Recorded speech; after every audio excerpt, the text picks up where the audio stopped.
Sejam muito bem-vindos a mais um episódio do Edificast, o podcast que te edifica. Eu sou a Sara. Eu sou a Nana. E mais um dia muito feliz, muito contente. Com um tema muito legal. Com mais um convidado muito especial aqui para vocês. E um tema muito especial. Legal. Sempre. E então a gente vai começar aqui falando sobre as redes sociais. Então, vocês que estão aqui no YouTube, inscrevam-se no canal. Curtam aí o vídeo, compartilhem, joguem aí no grupo da família, coloquem aí nas redes sociais, compartilhem que você assistiu, marquem a gente aí que a gente vai ficar feliz. Sim, também vai estar passando aí para vocês o nosso Instagram. Então, se você ainda não segue a gente lá, que lá a gente posta para vocês sempre cortes, bastidores, e a gente sempre pede a ajudinha de vocês também em alguns episódios especiais. Então, se você quer fazer parte disso, segue a gente lá e interage com a gente que vai ser bem legal. Isso, não deixem aí de falar pra gente aí o que vocês estão achando, né? E também tem a página aí do Facebook que vai aparecer aí pra vocês, que olha, hoje eu não tô americana. A gente tá brasileira. E aí, curtam lá a página, tá bom? E é isso. Então vamos introduzir o tema aqui hoje, apresentar nosso convidado. E tem uma novidade, né? Isso mesmo. Então você aguarda aí até o final, que no final a gente vai passar pra vocês um recadinho, uma novidade que tá vindo aí em breve. Então já dá uma segurada. Vamos apresentar o convidado de hoje? Vamos. Certo. Ele tem 57 anos de idade, 39 anos de cristão, casado, bacharel em teologia e é pastor da Assembleia de Deus Madureira, no bairro de Santos Dumont. Ele é o pastor Sandro Lopes. Seja muito bem-vindo. Muito obrigado. Quero dizer que é uma alegria estar com vocês aqui esta noite. Também. Quero cumprimentar vocês e também a todos que estão desde já nos vendo, né? Nos assistindo. E dizer que estou aqui. Ótimo. Para a gente bater um papo, conversar um pouco, falar um pouco da nossa vida, da nossa experiência. E espero que seja de grande valor e de edificação também. Esse aqui é o propósito. Para todos aí que estão nos vendo, né? E parabenizar vocês também, viu?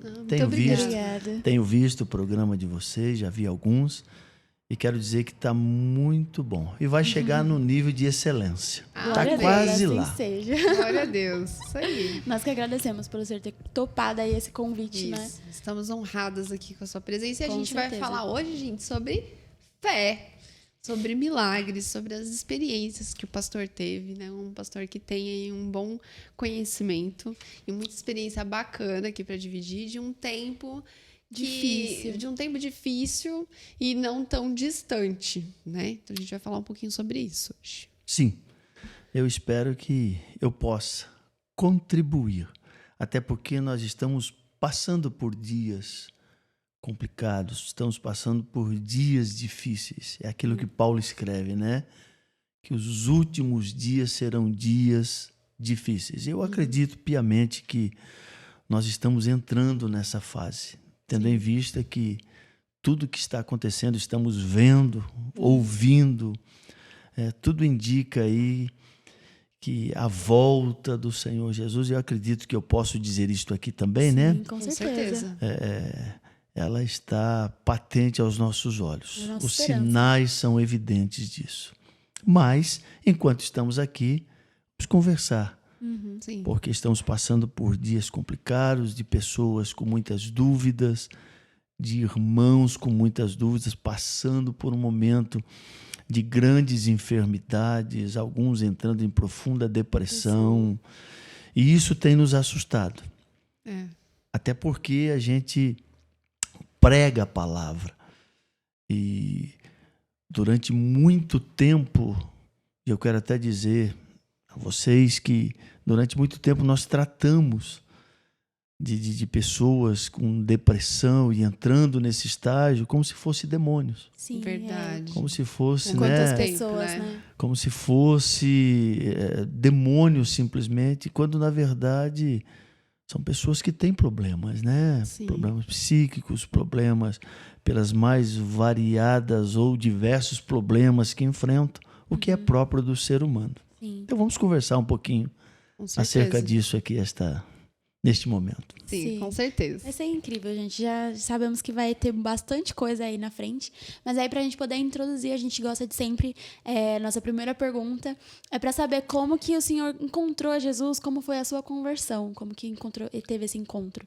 Eu acredito que não diferente de muitos, né?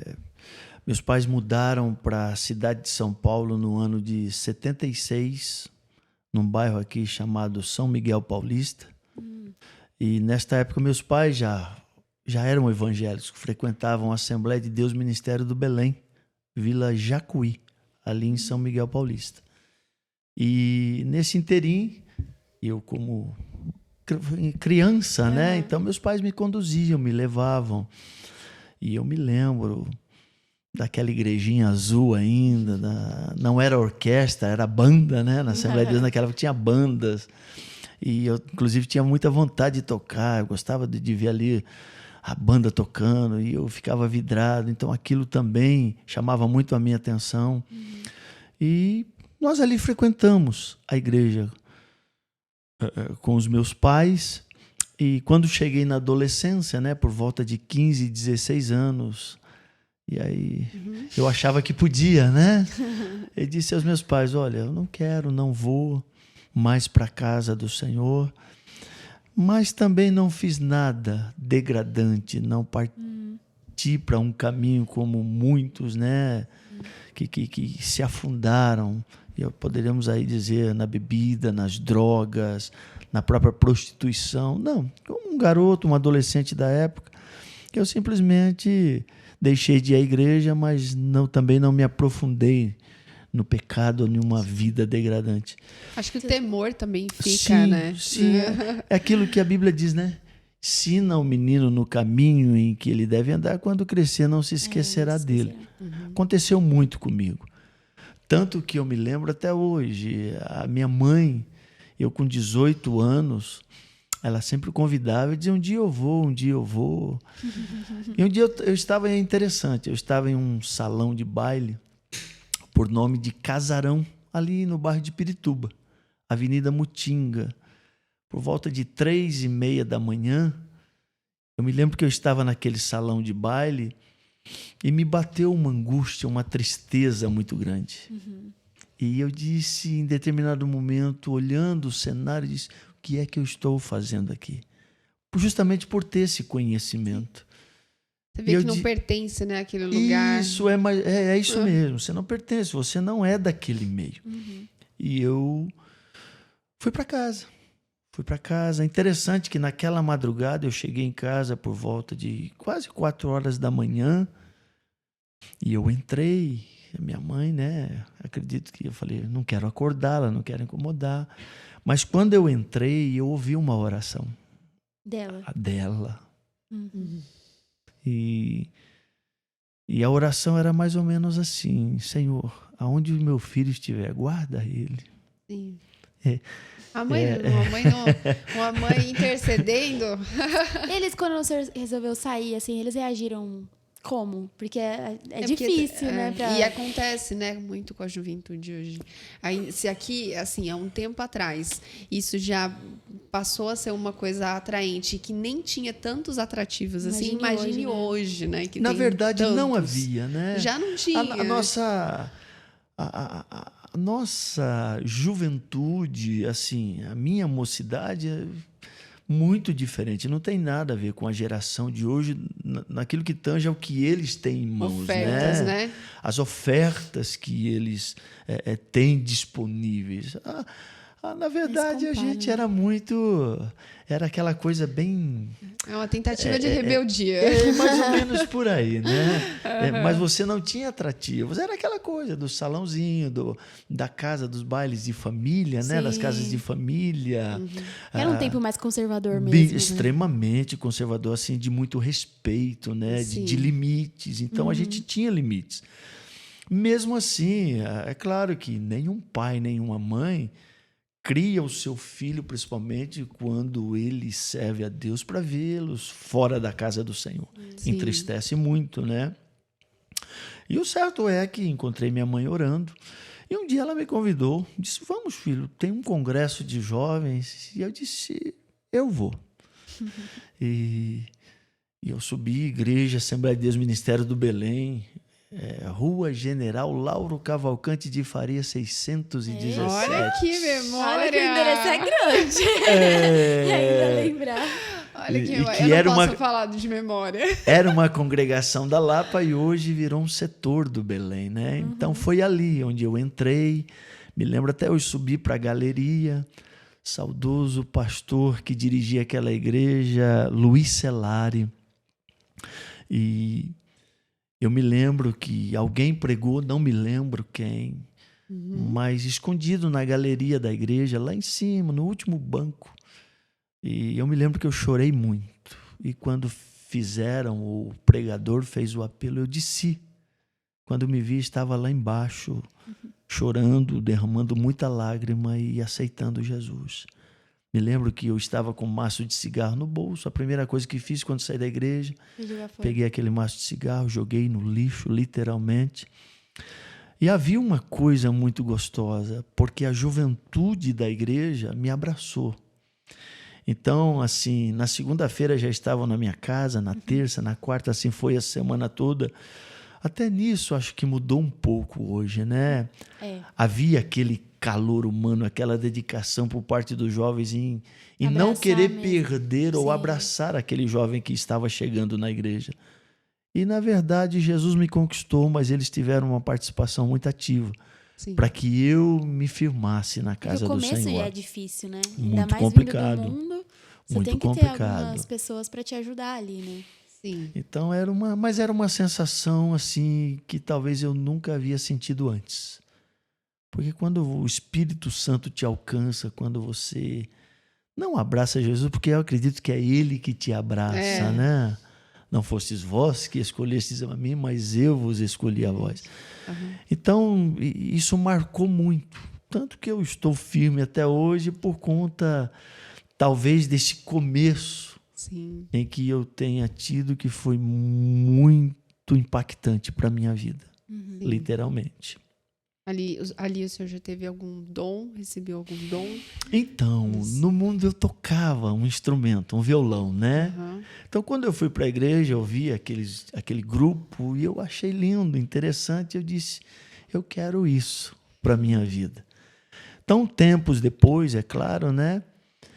Eu me vi lá no grupo de jovens tocando a minha guitarra, o meu contrabaixo, um pouco mais à frente, algum tempo depois, cerca de uns 2 anos. Aí eu fui para Bona estudar um pouquinho de música e me vi tocando trombone na época de pistol, né, na banda da igreja. Então, sempre me envolvi com jovens, me envolvi com música. E eu só não queria... pregar. Exatamente. Por quê, né? A gente tem uma resistênciazinha a isso, né? Parece que tem que ser para alguém, né? Não para gente. Era tudo que eu não queria. Deus sabe o que eu estou dizendo aqui agora. Tanto que quando tinha... na época tinha muito ar livre, né? Aqueles cultos ao ar livre, eu participava, eu ia tocar, eu gostava de cantar. Mas assim, não me desse oportunidade para falar alguma coisa. Gostava muito de cantar, gostava mesmo. E então eu rejeitava. Algumas irmãs da época, e nós temos, né, para quem está nos vendo, nós temos um trabalho chamado Círculo de Oração na nossa igreja, que são as irmãs que oram. Então, já desde aquela época, elas começaram a nos visitar, né? E algumas diziam, olha, você tem chamada, Deus tem... As famosas irmãs do coque, que a gente quer se tornar uma delas um dia. Né? Isso. Eu rejeitava, eu dizia, não, esse negócio não é para mim, literalmente. Ela se enganou, né? Deve estar super enganada. Mais ou menos por aí, era o que passava na cabeça. Vocês estão enganados, esse negócio não é para mim. Então eu resisti muito. E é claro que eu costumo dizer que o cristão não tem livre-arbítrio no que tange a chamada do Senhor. Ou você vai, ou você vai. Ou você faz, ou você faz. E uma vez com a mão no arado também não dá para voltar atrás. Entendeu? Agora, eu sei que eu vou tomar um pouquinho de tempo, mas... Não, à vontade, pastor. Assim, o meu chamado no campo ministerial também me marcou demais. Tanto que quando hoje eu penso em parar, estagnar, usar uma expressão aqui como alguns dizem, chutar o balde, né? Uhum. Depois vai lá catar. É 2 trabalhos, né? Chutar e pegar de volta. Chutar e pegar de volta. Mas assim, eu penso muito nisso, não dá, né? Por quê? Porque eu rejeitei durante anos. E eu me lembro como se fosse hoje. Eu cheguei do trabalho por volta de 23 horas, 11 horas da noite. E por volta de 1h da manhã, eu fui acometido de uma dor muito forte no abdômen, lado esquerdo. E até então eu não tinha ideia do que seria aquela dor. E eu fui até o pronto-socorro, na época pronto-socorro de Pirituba, me deram um medicamento na veia, tomei lá um soro e me passaram um medicamento chamado Buscopan para dor, né? Eu cheguei em casa, tomei também o Buscopan, só que quando deu por volta de 5h30 da manhã, a dor voltou com muito mais intensidade. E aí me levaram para o hospital, me lembro que foi uma eternidade, porque eu morava em Pirituba e o hospital que eu precisava ser socorrido era o hospital militar ali na Cantareira. E eu cheguei lá gritando, esperneando, eu só queria me ver livre daquela dor. Fui internado, passei o dia, a noite, cerca de 2 dias com muita dor, não tinha o que tirava a dor. O senhor tinha quantos anos, mais ou menos? Eu tinha por volta de 25, 26 anos, mais ou menos. E eu me lembro que a dor não passava e meus pais foram me visitar, né? E quando chegaram, ela disse, e aí? Eu disse, estou um pouco melhor. E me tiraram. Aí o médico disse, não é bom ele não sair. Eles assinaram um termo de responsabilidade. Porque eles queriam... Por conta da distância? Não, eles queriam fazer uma viagem. E queriam que eu fosse, na época, numa cidade por nome de Assis, aqui interior do estado, que é minha cidade natal, né? Por volta de 430 quilômetros. E eu me sentindo bem, eu fui.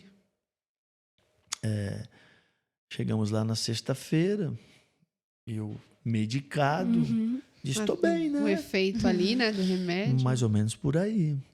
Quando foi no sábado à noite, a dor voltou com mais intensidade. Eu fui internado na Santa Casa de Assis. E fui internado na enfermaria. E eu me lembro que domingo pela manhã, fui internado no sábado à noite, domingo pela manhã, eu estava sentindo muita dor. E foi naquele domingo, eu não lembro o dia, mas me lembro que foi naquele domingo em que eu não suportando as dores, eu fiz um esforço para me levantar. E quando eu fui me levantar, do meu lado esquerdo da cama, lado esquerdo da cama, na enfermaria tinham idosos. E eles não podiam se levantar. E para se levantar tinha que chamar alguém para auxiliá-los. E do meu lado direito havia um paralítico. E eu parei por um momento e me lembro como se fosse hoje. Aí o Espírito veio e disse, olhe para a direita, olhe para a sua esquerda. Eles não podem se mover. Eles precisam de ajuda, até para se alimentar. Eu tenho te dado vida, tenho te dado saúde, eu tenho te dado condições. A única coisa que eu quero é que você faça a minha obra. Nossa, que tapa, hein? Com amor, um tapa bem amoroso, mas bem assim... amoroso, né? Mais forte. Aí eu peguei aquele viso de soro, né? Porque se eu não podia, o que eu queria fazer? Eu queria ajoelhar do lado da cama. Então não alcançava. Sim. Eu tive que tirá-lo, descer e eu dobrei o meu joelho do lado da cama com muita dor, muita dor. E aí eu comecei a chorar muito. Aí a única expressão que eu consegui soltar, né? Eu consegui me expressar naquele momento foi: Senhor, eis-me aqui. Envia-me a mim. Faça aquilo que o Senhor quiser. É como se alguém colocasse a mão naquela dor e tirasse. Olha, na hora. Na hora. Você vai dizer, mas que Deus mau, que Deus ruim. Não, que Deus bom. Que Deus bom. Sim. Que Deus maravilhoso. Pra te mostrar, né? Exatamente. Então ali começou. Depois dali já vieram... Prega aqui. Assim,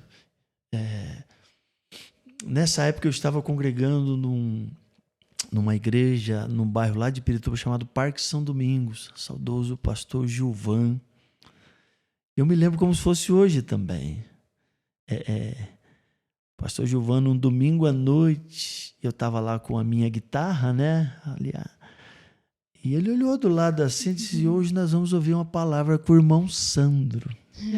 Assim, do nada. E o senhor com a guitarra na mão. Guitarra na mão. Que legal, E né? aquilo que você disse aqui no começo, né? Dá um friozinho na barriga. Não deu um friozinho, congelou. Congelou, porque até então, eu me chame para cantar, me chame para tocar, mas não me chame para falar nada. É aí que Deus gosta, né? Parece que... E o que aconteceu? Eu falei em torno de 10 minutos. Uns 10 minutinhos. É como se eu tivesse falado 2 horas. Mas eu me lembro que Deus abriu o céu. Foi algo sobrenatural. E aí é como se eu entendesse que era uma confirmação do Senhor no meu chamado. E estou aqui.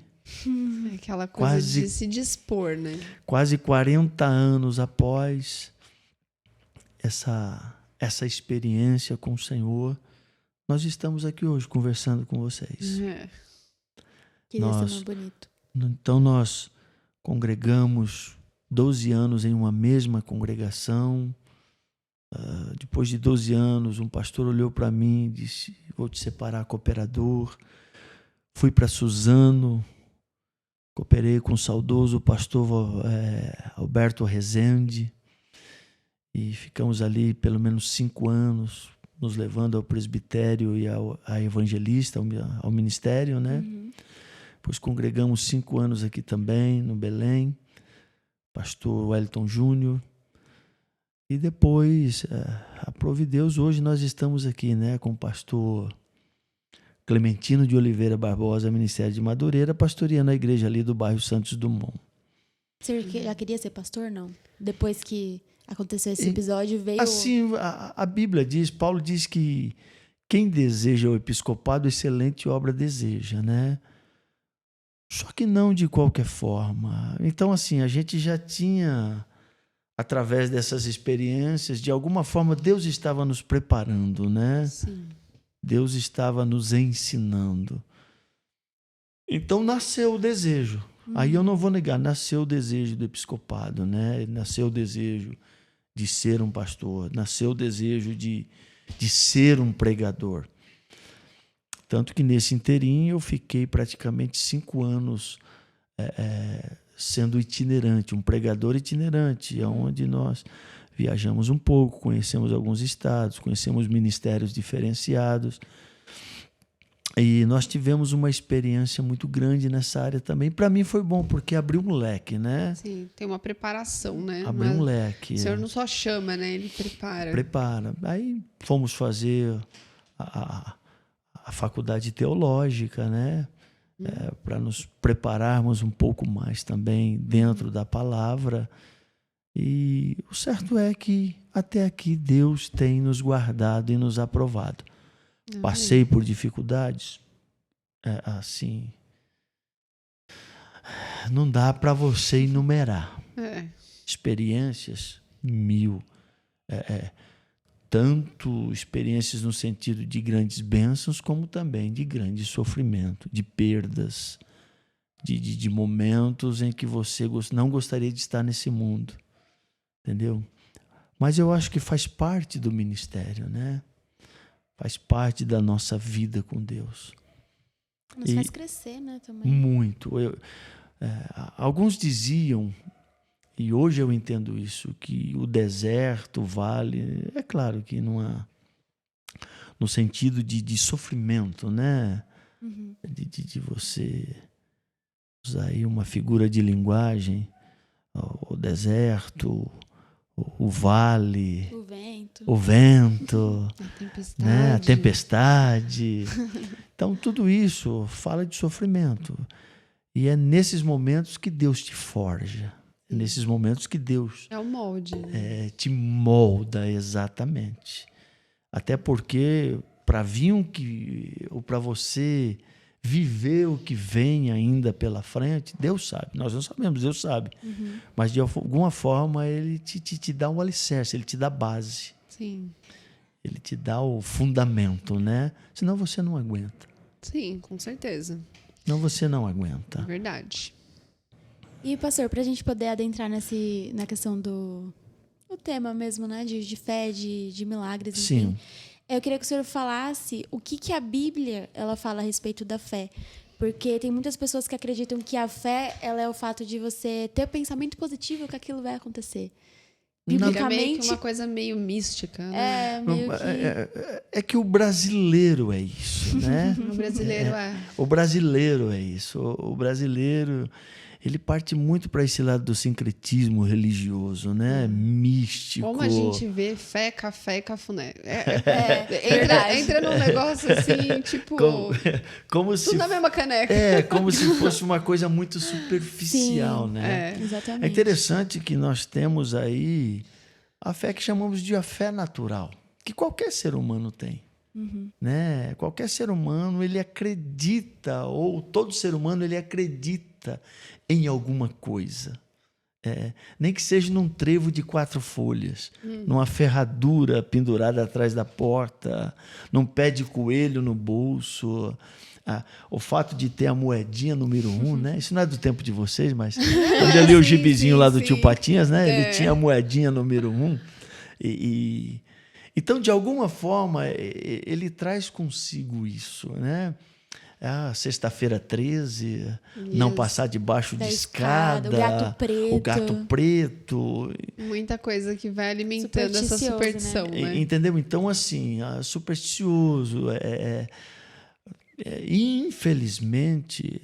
Então, de alguma forma, o ser humano ele abraça alguma coisa. Uhum. Mas quando falamos de fé em Cristo, quando falamos da fé como dom, né, que Paulo escreve aos Coríntios, essa fé sobrenatural que move montanhas, né?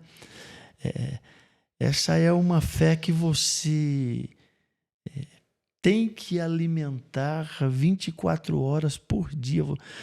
Alguns dizem assim, poxa, eu tenho fé. Por que você tem fé? Estou feliz, estou alegre. Estou em paz. Conquistei. A minha fé... Então, me fez alcançar. A minha fé... Só que é uma fé muito superficial. É uma fé que de acreditar, né? Na verdade, a pessoa tem aquela coisa de garra, aquela coisa de ir à luta mesmo, e ela leva isso pro lado da fé, né? Isso, sim.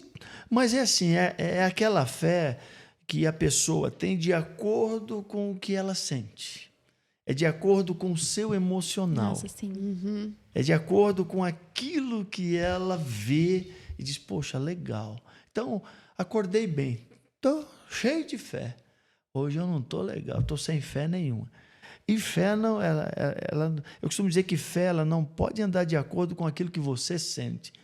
De acordo com o seu emocional. Que a gente é uma montanha-russa também, né? Se for assim, vai ficar... É bem por aí. Fé é o seguinte, ou você tem ou você não tem. Ou você tem ou você não tem. Agora, essa fé sobrenatural, como dom do Espírito, ela opera coisas grandiosas. Não somente a salvação em Cristo, mas ela é dotada como um dom do Espírito até no campo de milagres. Uhum. Sim. Entendeu? Esta fé, ela gera milagres.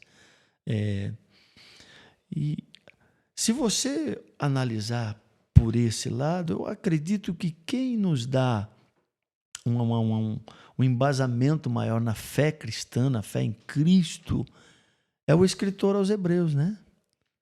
É o escritor aos Hebreus. Ele define a fé, ele disserta a fé como firme fundamento daquilo que você espera e não vê. Que, aliás, é uma coisa completamente confundida hoje, né? E completamente confusa, né? Tipo, você lê e você fica, tipo... Como é ele quis isso, dizer? né? Como é que Deus traz à existência aquilo que não é? Né? Se você olhar para a Bíblia, pela palavra, Deus fez o quê? Todas as coisas. Pela palavra. E disse Deus, haja. Exatamente. E disse Deus, haja. Quando foi para fazer o homem, foi diferente, né? Colocou a mão na massa. Né? Ele colocou a mão na massa, mas podemos dizer isso, né? Foi lá no barro e tal. Então, façamos o homem. Mas, mesmo assim, soprou nas suas narinas, né? Fazendo do homem, dando-lhe fôlego, tornando alma vivente. Então, assim, na verdade, a fé, ela precisa ser a base da sua estrutura como regra de vida.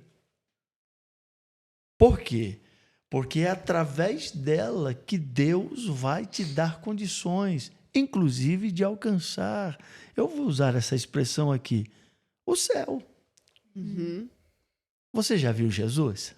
Não, ainda não. Você já viu Jesus? Não. Como acredita? Eu também não vi Jesus. Você já viu Deus? Também não vi. Então, note que coisa interessante. Mas eu sei que Deus é real. Alguém diz assim, como você pode dizer que sente Deus? Como você pode dizer que Deus é real? Sabe, como que você prova para mim? Fé. Fé. Mas dentro do campo da arqueologia, legal, encontraram evidências da Arca de Noé, encontraram evidências de alguma coisa que Cristo usou, parte do seu manto, encontraram evidências do gigante que... Ótimo, se encontrar, bem. Se não encontrar, também não tem problema, porque nós abraçamos a Cristo pela fé. Sim. Agora, eu fico pensando, não tem como discutir isso. Não tem como você chegar a uma conclusão de alguém que não crê pedindo para você provar. Porque eu abracei Cristo pela fé. É bonito, é lindo. Eu repito, que estão se encontrando evidência para provar aqueles que estudam dentro do campo da arqueologia. Legal. Só vem o quê? Só vem confirmar aquilo que a gente abraçou pela fé. É como aquela história de algum menino que viu que o povo passou pelo mar no meio, né? E aí fala, não, mas não pode, porque naquele mar aconteceu alguma coisa e a água só podia bater no tornozelo. E ele acreditando, tipo, falando, nossa, então meu Deus é maravilhoso, porque ele fez o povo se afogar com a água batendo no tornozelo. Isso é fé. O milagre foi maior ainda, né? Foi maior ainda. O milagre foi maior ainda. Ele foi maior. Exatamente. Então, assim, interessante que a declaração do escritor, ele diz assim, que sem fé é impossível agradar a Deus. E essa era uma pergunta que eu pretendia fazer. Qual é a fé que agrada a Deus? Sem fé, por quê? Significa que ninguém pode se aproximar de Deus e ter comunhão com Ele se não for através dessa fé genuína. Repito, é o que eu disse ali atrás. Muitos têm fé em alguma coisa. Mas a nossa fé em Deus, ela tem que ser uma fé genuína nele, crendo na sua palavra, inclusive para termos comunhão com ele. Uma pessoa nem mesmo é capaz de ter a certeza de que Deus existe e se relaciona pessoalmente com o homem se não for através da fé. É verdade. Né? Se você pegar desde os primórdios, vamos pegar a Bíblia. Você pega, por exemplo, Noé. Deus fala com Noé. E Noé ouve. Mas, para mim ouvir esse Deus, eu tinha que crer nele. Você concorda comigo? Então, Noé, ele poderia falar, é coisa da minha cabeça. Ignorar, eu estou ficando doido. Ele poderia ignorar. Mas Deus diz, Noé, faz uma arca. Agora, eu vou fazer uma arca. Ele está dando as medidas.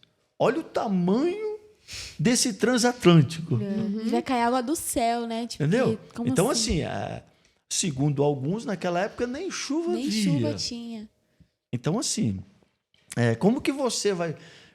Tanto que quem olhava para Noé dizia, esse camarada não bate bem, não. Não está batendo bem na cachola, não. Está doido. Entendeu? Mas ele fez por quê? Porque ele creu. Você vai lá, Abraão está lá em Ur dos Caldeus. Abraão, sai da tua terra. Sai do meio da tua parentela. Eu vou te abençoar. A Bíblia diz que ele creu. Isso é fé. Então, assim, eu não tenho como trazer dentro da dimensão de fé aquilo que nós podemos, inclusive, realizar. Jesus disse, olha, vocês farão obras maiores ainda, até por questão de tempo de vida, porque Jesus teve 3 anos de ministério, entendeu? Só que eu entendo que Jesus, ele deu a diretriz, não foi? Quando ele estava saindo de Jerusalém para Betânia, se não me falha a memória, e ele olha para a figueira, diz assim, eu quero um fruto. Ele procura e não acha. Ele olha e diz, nunca mais. No dia seguinte, estão passando pelo mesmo caminho, um discípulo olha e diz, Senhor, está seca. Está seca. Mas vocês estão pasmos? Se vocês tiverem fé do tamanho de um grão de mostarda, dirão aquele monte. Então, pensa comigo. Eu não sei, vocês já viram um grão de mostarda? Minúsculo. É minúsculo. Se cair no chão, é capaz de você não achar. Uma pulguinha. Eu chego à seguinte conclusão: não importa o tamanho da sua fé, mas do Deus que você tem fé. Realmente. Então, e tem a alusão também, né, do grão de mostarda, porque fala-se da fé pequenininha, mas que esses dias eu estava ensinando o Nicolas e veio isso, assim, sabe, para mim muito fortemente. É a terra, qual a terra que você planta essa semente, né? Ela pode realmente ser uma minúscula semente, mas qual a terra que você está plantando? Né? Se você planta na terra que é Cristo, ela vai frutificar, né? Então, por menorzinha que ela seja, Sim. Né, ela vai ter resultados. Eu acredito piamente, eu acredito nisso, que se você, Paulo diz que quem está em Cristo é o quê? Nova criatura. As coisas velhas se passaram, eis que tudo se fez novo. Então, pela fé, nós alcançamos. Quando você vai para o capítulo 11 de Hebreus, ali você vai encontrar o quadro chamado Os Heróis da Fé, né? Então, assim, você pega, por exemplo, Raabe, que está lá em Jericó. Ela ouve falar. Sim. Não é uma coisa absurda. Ela ouve falar. Quando ela acolhe os espias, qual é o pedido de Raabe? É salvar... Será que o Deus de vocês, como quem diz, que eu também hoje creio, eu também abracei a fé nesse Deus, ele vai poder nos salvar? Tanto que Raabe entrou na genealogia de quem? De Cristo, gente. Raabe. Você entendeu? Então, olha a fé que essa mulher teve. Então, a fé nesse Deus... ela realmente move montanhas. Agora, eu estava observando porque muitos se perdem por não entenderem que esta fé em que abraçamos não nos isenta de passarmos por dias difíceis ou o dia mau. Que fé é esta? Que eu só estou bem se tudo estiver bem. Que fé é essa que eu só vou glorificar e exaltar esse Deus partindo do princípio em que eu só conquiste? É difícil, acredito. É difícil. Então, é aquilo que... E nós vivemos hoje dias complexos, por quê? Hoje nós estamos aqui, por exemplo, fazendo um podcast. O que era um podcast? Eu nunca nem ouvi falar nisso. Não é verdade? Então, assim, hoje nós temos a tecnologia ao nosso favor, mas também podemos ter ela contra a nossa fé. Sim. E nós estamos usando, vocês começarão a usar para o favor daqueles que precisam ouvir, que nós estamos e vamos concluir aqui esta noite, para que de alguma forma essas pessoas que estão nos vendo e ouvindo, elas possam de alguma forma também dar um up, dar um start e entender que o sofrimento, os dias difíceis, a tristeza que nos abate muitas vezes, as perdas que temos, elas também fazem parte da nossa vida neste mundo. O que está acontecendo hoje? Infelizmente, muitos estão ensinando que em Deus não há doença, em Deus não há pobreza. Não há tristeza. Em Deus não há tristeza. E Cristo, pelo menos, não prometeu nada disso, né? Entendeu? Então, assim, nós estamos vivendo dias em que muitas mensagens elas não confrontam o pecado que as pessoas estão enfiadas. É verdade. Entendeu? E evangelho não é prosperidade. Não no sentido que muitos estão hoje pregando e ensinando. Evangelho é arrependimento. A renúncia. É renúncia. Então, quando eu começo a entender isto, eu percebo que, por mais difícil que seja as circunstâncias da minha vida, a fé está aqui. É mais ou menos aquilo que Abacuque viveu. Vendo Israel, vendo Jerusalém sendo destruída, o templo de Salomão caindo, e ele olha a circunstância e diz, quer saber de uma coisa? Isto é fé.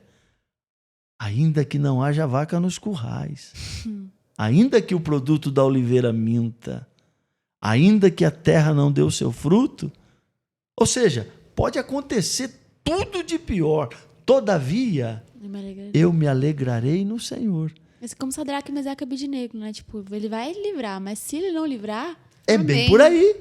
Amém. Isto é fé. Quero ver se... Olha, rei, ainda que ele não nos livre, a nossa fé está alicerçada nele. Não vamos nos dobrar. E como ter uma fé dessa? Porque às vezes fala assim, nossa, minha fé é tão pequenininha para as coisas... É porque, na verdade, a gente baseia a fé achando que é mesmo acreditar que um milagre muito extraordinário vai acontecer. Isso. Só que a fé no dia a dia não seria isso, né? Às vezes acho que é mais a confiança em Deus. Mas aí vem uma pergunta. Qual é o maior milagre que o ser humano pode receber? A salvação. É isso que nós precisamos entender. É porque tem pessoas que vivem hoje aqui como se fossem viver 500 anos ou uma vida eterna aqui. Mas qual é a maior dádiva de Deus ao homem? Então, se as pessoas entenderem isso, elas conseguem passar pelos dramas, pelos dilemas, pelas afrontas, pelas perseguições. Se você pegar os discípulos, Jesus disse a eles, por causa do meu nome, vocês serão odiados de todas as gentes. Vocês serão feitos espetáculos a este mundo. Vocês vão sofrer. Agora, é claro, gente, você pega os dias de Jesus, você pega uma Palestina, você pega Roma como império, você pega homens que eram extremamente malignos. E você pega Jesus, que veio em meio a tudo isso e faz discípulos. Se Jesus era odiado, é automático. Os seus discípulos também seriam odiados. Sim. Agora, olha que coisa interessante. Jesus não disse a eles, vocês vão prosperar. Vocês vão ficar ricos. Olha, eu vou dar terras a vocês. Vocês encontram isso? Pelo contrário. Por favor, eu não estou aqui. Alguém pode olhar agora e olha, esse pastor está meio doido. Alguém pode olhar para mim e dizer, peraí, pastor. Também não é assim. Também não é assim. Eu quero, entendeu? Eu não estou aqui dizendo para você, pare de estudar, pare de trabalhar, pare de lutar, pare de sonhar, pare de idealizar, pare de construir. Não, não é isso. Por favor, me entendam. Só que nós não estamos, muitas vezes, preparando o povo, os cristãos, para essa realidade. É simples. Aqui você prega prosperidade e até faz-se barganhas. E você consegue as coisas, porque o dinheiro gira. Mas quando principalmente bate... aqui em São Paulo. Agora, como é que você vai pregar prosperidade no interior do Ceará? Em países em que as crianças estão morrendo de fome. Por favor, é isso que eu estou tentando dizer. Então, eu vou me enquadrar de acordo com a realidade do lugar que eu estou. Então, aqui eu posso pregar porque você vai prosperar, né? As oportunidades. As oportunidades e tal, aquela coisa. Oh, legal, bacana. Mas eu tenho que preparar também as pessoas, porque o sofrimento ele é real. Aí quando chega o sofrimento, a pessoa se apega àquela palavra que ela recebeu e aí culpa Deus por não estar vivendo aquilo. É bem por aí. Quando, na verdade, não houve essa promessa. Bem por aí, peraí, ó. Porque alguém me disse que se eu me entregar a Cristo, eu vou ser próspero, eu não vou ficar doente e eu vou ficar rico. Olha que legal.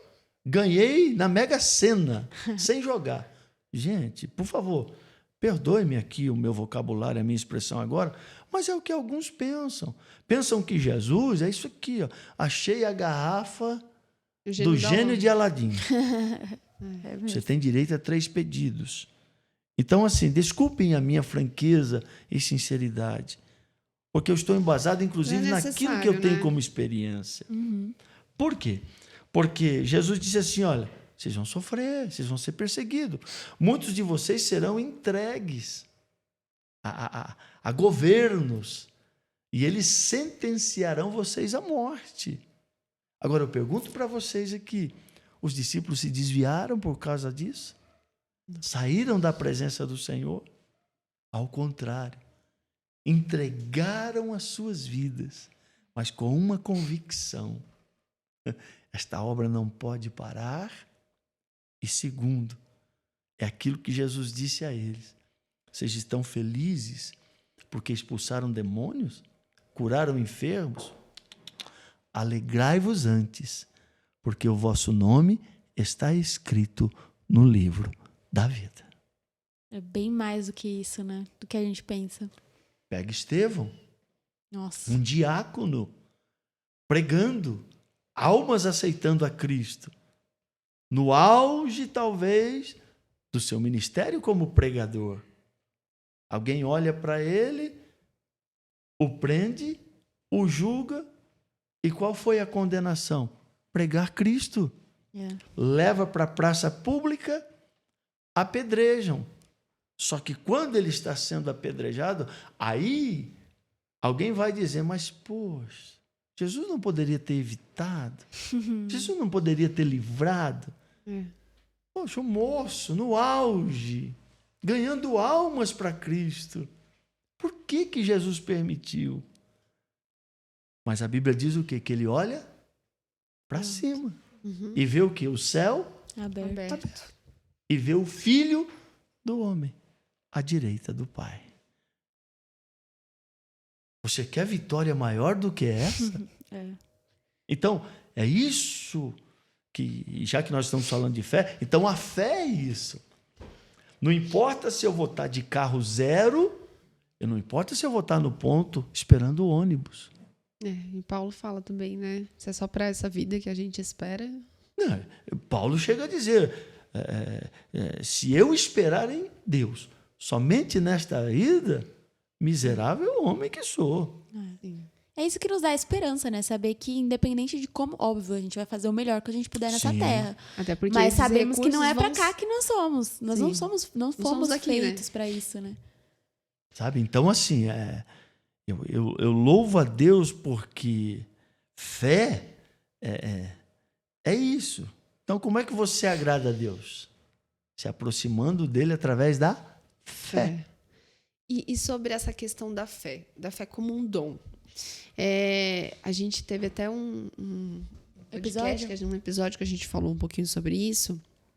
E a fé como um dom, ela é uma fé que ela vem do alto, sim, ela vem do céu, para situações específicas. Porque assim, eu fico assim com essa dúvida. Se né, todos podem ter essa fé, se todos podem ser usados. Sempre ou bem às vezes e vai. Se é um dom de Deus que ele dá para uma situação específica, ou se é uma fé que ela é contínua. Então deixa eu assim, experiência minha. Eu já preguei, me lembro alguns anos atrás aqui numa igreja em Guaianazes, e havia uma mocinha sentada na frente, muito magrinha. Eu me lembro que eu terminei de pregar, pedi licença ao pastor, desci do púlpito. Ele disse, a senhora é a mamãe dela? Sou, traga ela aqui. Então, disse, quantos anos tem essa moça? Ela disse, 18. Eu disse, ela está muito doente. A mamãe dela disse assim, pastor, desde que ela nasceu. Escute bem. Eu disse, traga aqui. Aí eu fui orar. Quando eu fui orar,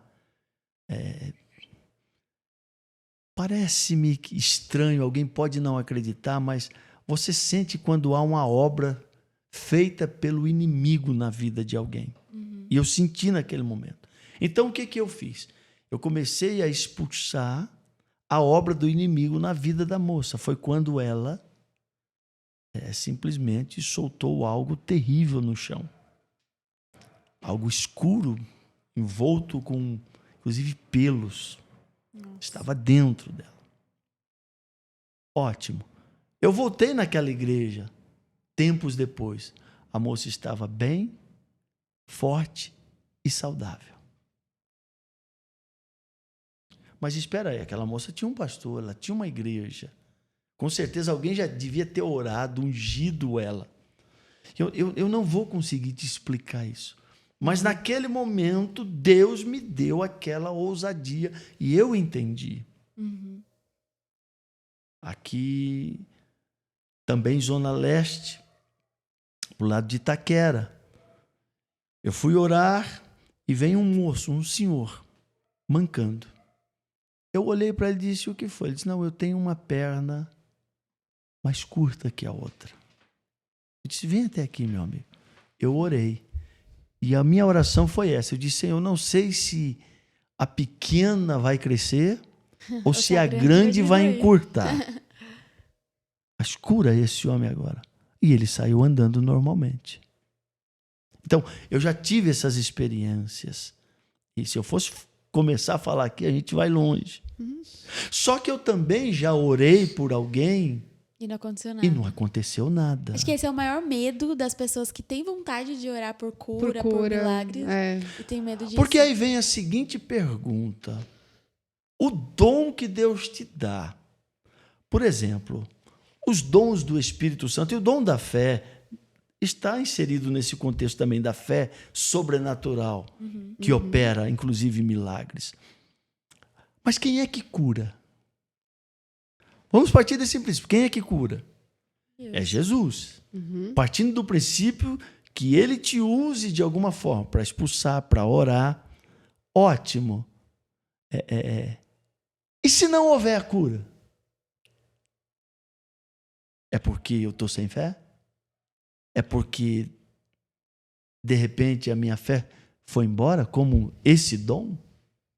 É isso que eu ia perguntar, se tem uma ligação entre milagre e a fé, sabe? Tipo, Deus, até que não, né? Porque Deus não pode operar só se você tiver fé, assim como a gente tem na Bíblia pessoas que não tiveram fé ou não pediram, não esperavam por aquilo e receberam.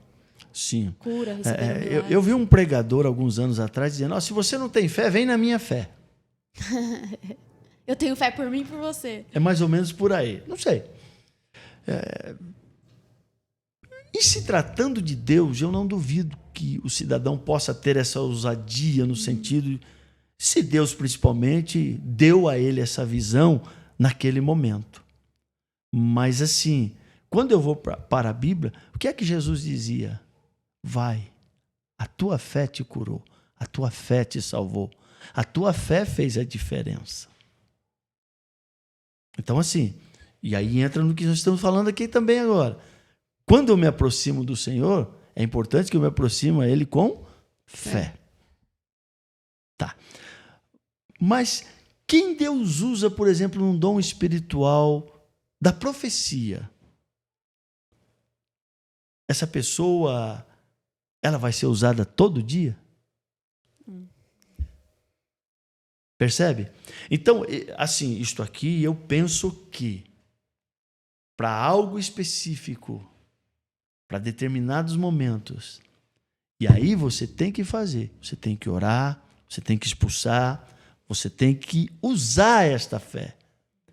Uma vez que Deus operou o milagre, a glória é de quem? A honra é para quem? Quem foi que operou o milagre? Só que eu também tenho que ter em mente que se eu orar e não acontecer nada, não é porque Deus não está comigo. Ou não é porque eu não tenho essa fé também como dom. Porque nem sempre Deus vai fazer.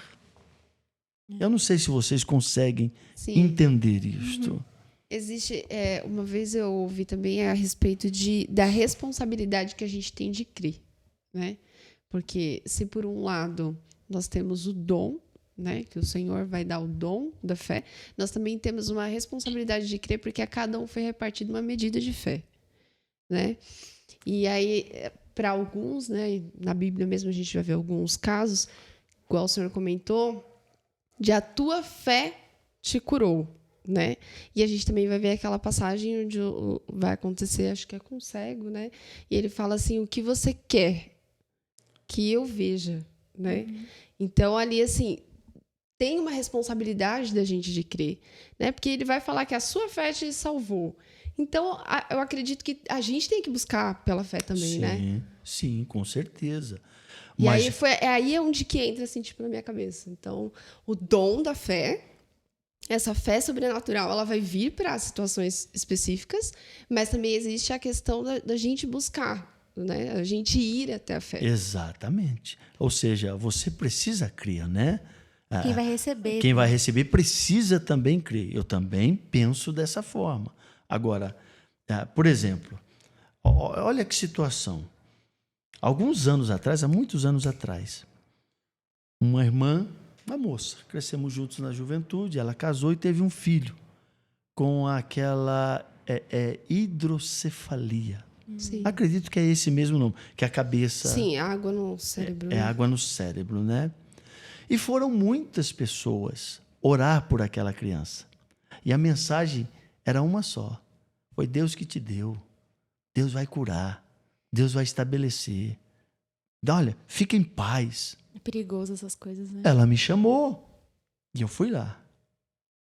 Quando eu peguei a criança e fui orar, eu disse, olhando no olho dela, disse assim, filha, por esses dias Deus vai levar esta criança.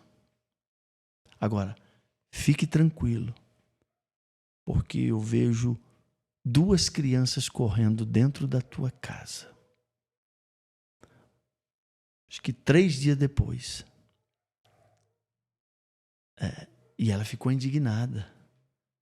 Ah, mas aquela irmã é usada, aquele irmão é usado. É isso que eu estou tentando dizer.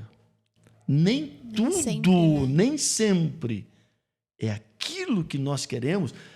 Mas a minha fé alcança que ele vai ser curado. Você percebe? Por quê? Porque a vontade de Deus também é soberana. Sim. Exatamente. Que aí também tem essa questão da fé, né? Feliz de quem tem esse discernimento também.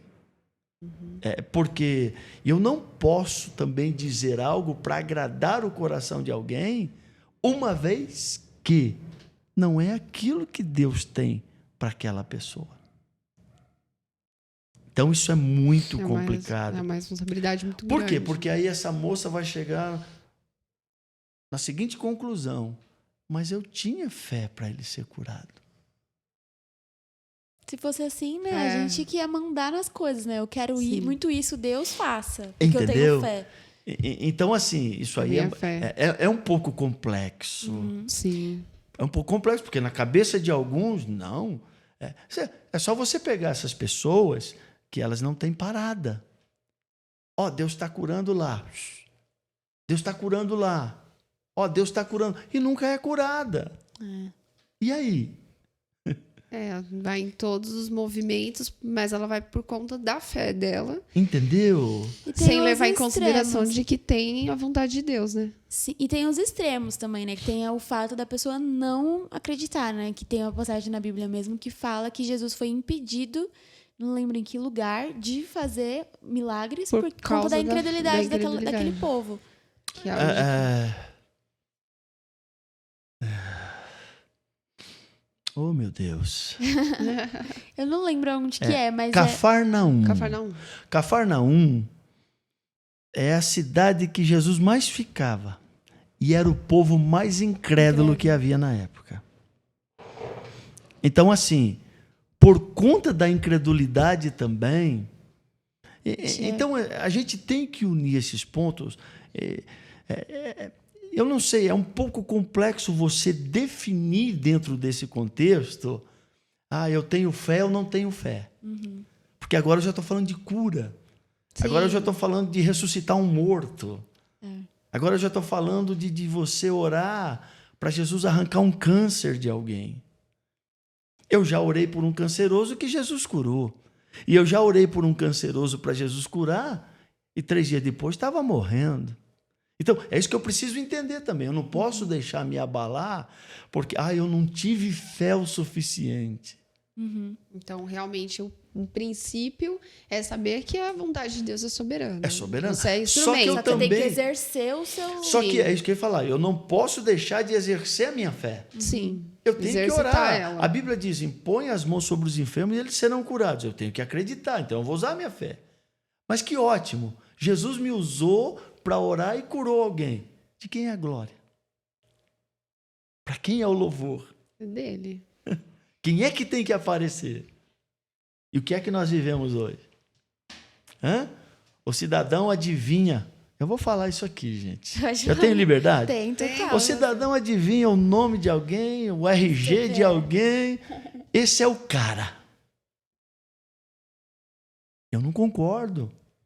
Não, esse cara é diferenciado. Eu entendo que Deus pode usar alguém diferenciado. Mas acho que tem que ter um propósito também, né? Mas tem que haver um propósito. Por que Jesus curava? Qual era o propósito da cura de Jesus? Gerava salvação, né? Entendeu? Geravam testemunhos que traziam pessoas para ouvir acerca da salvação. Sim. Então, eu não posso fazer desse método que Deus me deu e que Deus me usa ou me usou de repente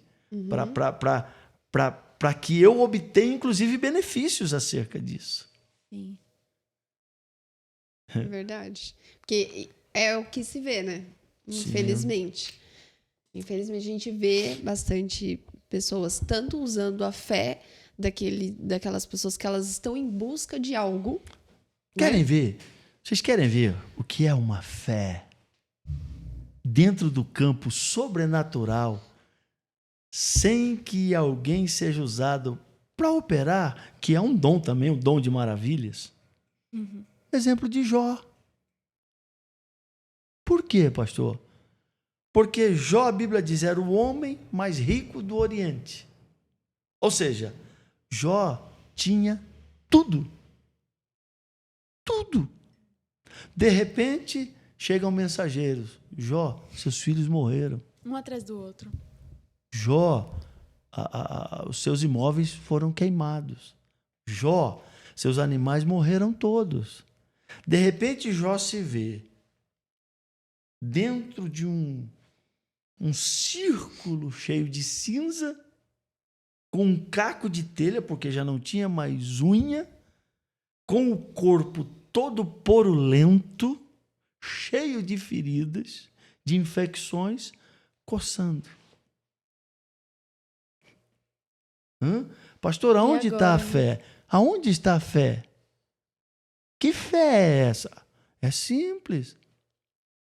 Os amigos de Jó, tu deve ter cometido algum pecado. Jó em silêncio. A mulher de Jó chega, tu ainda vai servir, vai adorar esse Deus, Jó. Amaldiçoa ele, morra. Como louca você fala. O Senhor Deus me deu, ele me tirou. Então, o que Jó faz?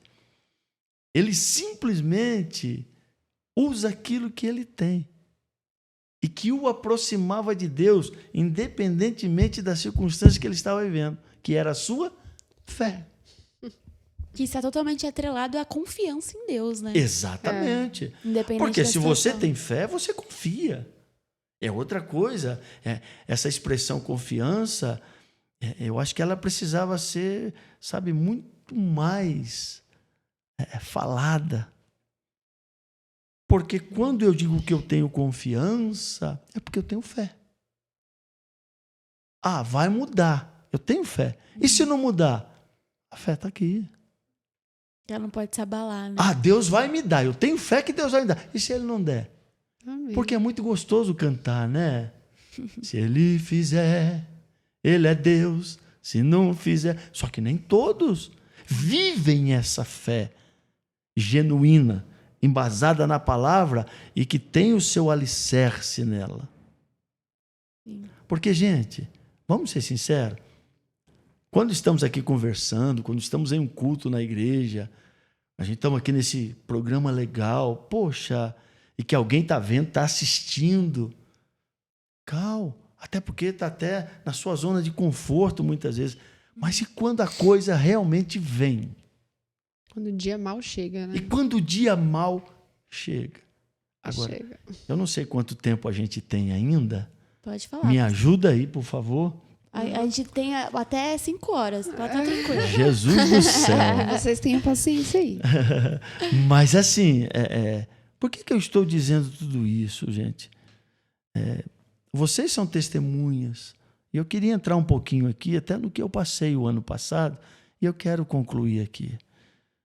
Porque é muito fácil quando você tem a teoria. Isso, exatamente. Da palavra. É outra, aproveitar, né, falando dessa questão de tempos difíceis, acho que esse é o momento ideal para o senhor poder compartilhar como foi esse tempo difícil que o senhor viveu, né? As pessoas que não sabem e tantas pessoas que passaram por isso e agora ainda estão passando, né, nessa época de Covid e tudo. E o senhor está livre aí para poder contar o que Deus fez, o quão grandioso foi o seu testemunho em relação a isso. Assim, é claro que a gente poderia ficar aqui até amanhã de manhã. Isso com certeza, né? Mas eu quero ser bem sucinto e dizer a vocês o seguinte, eu quero falar para vocês que estão me vendo aqui. Hoje eu posso dizer que eu sou um milagre, literalmente, de Deus. Dentro desse contexto de milagres. Primeiro porque Jesus me salvou, mas o ano passado, ano de 2021, meados de junho, eu fui acometido da Covid. E não somente eu. Só que antes de eu pegar esse vírus, mês de fevereiro, dia 28 de fevereiro, eu perdi o meu pai com a Covid. Ele faleceu aqui no Hospital Geral de Guarulhos. Dia 14 de abril, coisa de 1 mês e meio depois, o meu cunhado, 38 anos, cheio de vida, forte, também foi internado e morreu com a Covid. O mês de junho, meados do dia 10 ali, eu comecei a passar muito mal. E eu fiz um teste na farmácia e deu positivo. E eu fui para casa e naquela noite eu passei muito mal. Pedi a um jovem da igreja onde pastoreio hoje, o Rodrigo, ele me levou ao hospital. Chegando lá, um médico me deu um medicamento, né? Me receitou um medicamento e disse, vá para casa, se piorar você volte. Eu voltei para casa. Naquela noite eu fiquei pior ainda. No dia seguinte eu retornei. Cheguei pela manhã, fiquei na enfermaria, o médico disse, vai precisar internar. Do meu lado tinha um outro. Eu me lembro que a enfermeira veio conversar comigo e disse assim, aquele ali está pior que você, fique tranquilo. Seu caso não é tão sério. E eu abracei aquela afirmação, né? Aquela afirmação que ela deu, né? Eu fui para o quarto. E aquele senhor do meu lado também foi para o mesmo quarto. Eu estava com catéter. Depois eu fiquei sabendo que o catéter, você pode usá-lo até o nível 5 de ar. Passou do nível 5, você tem que usar máscara. Uhum. E aquele cidadão já estava com a máscara. E eu me lembro que no dia seguinte, os enfermeiros vieram para levá-lo para a UTI. Nesse meio tempo, meu filho, que morava aqui na cidade de Cruzeiro, cerca de 200 quilômetros, ele também ficou ruim. E eu comecei a conversar com ele. Disse, pai, eu estou bem, eu vou ficar bem, fica bem. Então eu percebia que ele queria me tranquilizar. Mas ele tinha lá os seus problemas de saúde. Então eu fiquei muito preocupado. Ele tinha comorbidades e eu fiquei muito preocupado. E uma delas era a pressão alta. Ele estava muito fortinho, entendeu? Bem gordinho. E dali para frente, assim, eu só me recordo, ou eu me lembro, porque pego o celular e vejo as mensagens de eu conversando com ele. Mas da última conversa que eu tive com ele para frente, eu não lembro de mais nada. Não lembro. O certo é que, segundo a enfermeira, que quando eu saí da UTI foi me visitar no quarto, ela disse assim, expressão dela, eu vi algumas pessoas serem entubadas bem, com um quadro clínico bem menor que o do senhor e não sobreviveram. Ela disse assim, o senhor é um milagre. E eu acredito que Deus tem alguma coisa com o senhor nessa terra. Expressão da enfermeira. Por quê? Porque eu fiquei 41 dias internado. Desses 41 dias, 14 dias entubado. No período da intubação, eu quero aqui só dar uma pincelada. Eu não tenho adjetivos, eu não encontro palavras para dissertar o que eu passei, mas Deus permitiu que eu visse o lado negativo espiritual, o lugar de tormento. E literalmente eu vi e senti também. Mas eu acredito que Deus permitiu porque Ele sabia que me traria de volta. Até para estar falando aqui sobre isso hoje, entendeu? Eu não consigo expressar, mas eu sei que a situação ela é muito triste. Ela é muito crítica no sentido de sofrimento. Assim como nós estamos batendo um papo aqui, é do outro lado também. Não tem como negar a evidência. Até a memória. E eu me lembro que eu ouvi Deus falando comigo. Disse, você quer sair daqui? Eu disse, é o que eu mais quero. Foi quando eu acordei na UTI do hospital. Acordei. E até tem um pastor, Geraldo Salesi, um grande amigo, ele estava lá naquele dia e, por acaso, ele subiu e pediu ao médico e ele permitiu que, como pastor, ele me visitasse naquele momento em que eu estava ainda na UTI, mas numa cama já separada do lado. E eu não sabia naquele momento, eu dizia, porque eu tinha visto tanta coisa feia, ruim. Então, naquele momento, eu queria ter convicção. Eu voltei mesmo, sou eu mesmo. Sabe aquela coisa ainda de muito medicamento? E aí veio o médico, conversou um pouco comigo e tal. Disse, você quer ir para o quarto? Eu disse, quero. Então, daqui a pouco você vai para o quarto e tal. Aí me prepararam, foram lá, deram um banho e me levaram para o quarto. Eu saí da UTI praticamente paralítico, eu não mexia nada, mal conseguia mexer os dedos. Muitos dias, né? E aí a fono disse assim, o senhor vai demorar para falar. E eu saí da UTI falando, pregando para os enfermeiros. Os médicos diziam que eu ia demorar para andar, depois de muita fisioterapia e tal, ia levar pelo menos aí uns cerca de 2 meses. Com 14 dias eu já estava começando a dar os primeiros passos. Então foi tudo assim, Deus me abençoou muito. Mas com 5 dias que eu tinha saído da UTI, a minha família se reuniu no quarto e eu percebi alguma coisa estranha, né? Foi quando o meu filho, o do meio, Luiz Fernando, disse assim, pai, o senhor sabe que o Juninho também... Eu disse, sei, filho, eu lembro. Conversei muito com ele. Ele estava internado no mesmo hospital que o senhor? Não, eu estava internado aqui na Cantareira, aqui em São Paulo, e ele na cidade de Cruzeiro, no interior aqui do estado. Aí o meu filho começou a chorar, disse assim, pai, o gordinho não aguentou. Então, assim, dia 19 de julho, eu estava saindo da UTI e meu filho estava partindo para a eternidade. Nossa. E aí vem alguns questionamentos. E aí vem os pontos de interrogação, como seres humanos que somos. Sim.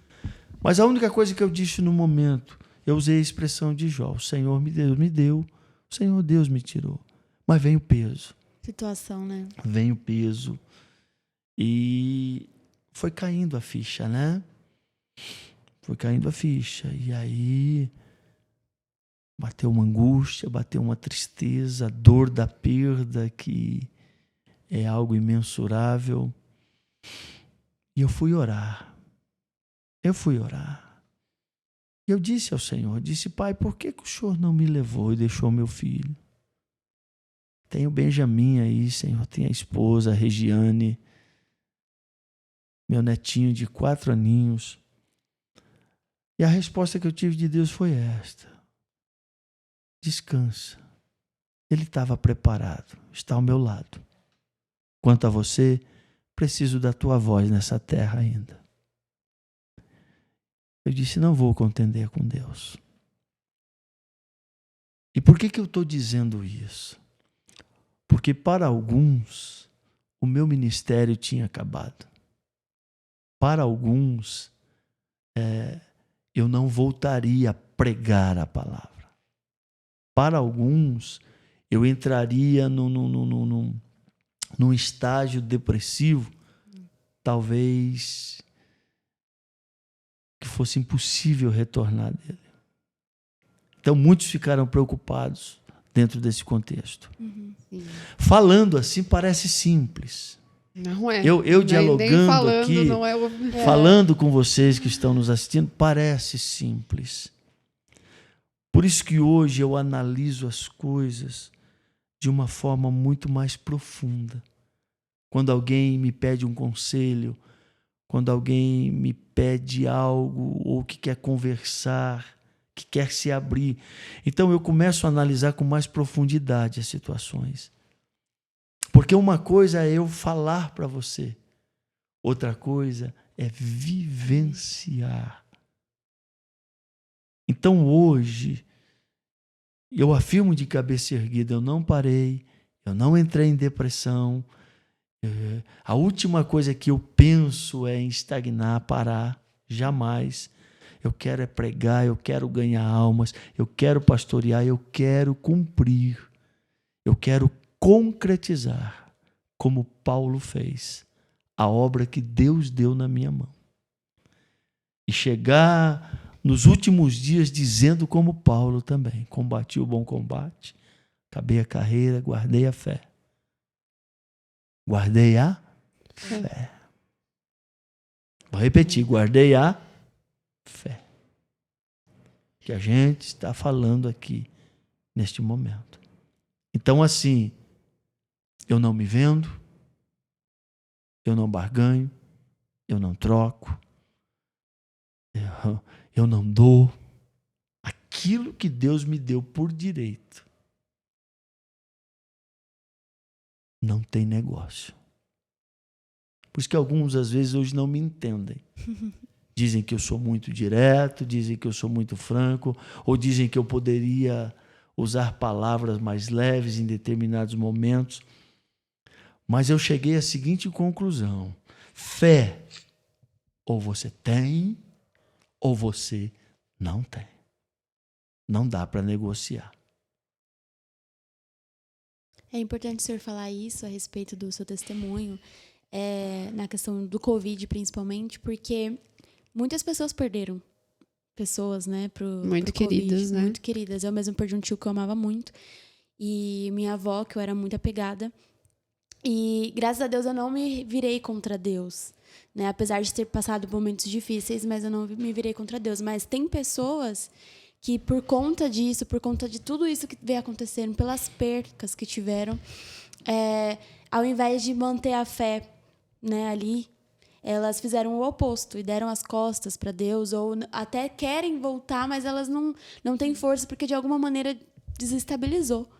Então, tipo, como manter a fé, como o senhor estava falando, em momentos momentos principalmente de luto, de perda, para que as pessoas possam se desvincular disso, sabe? Voltar a ver, a confiar no Deus que, quando ele diz não, também ele é Deus. Ele continua sendo soberano.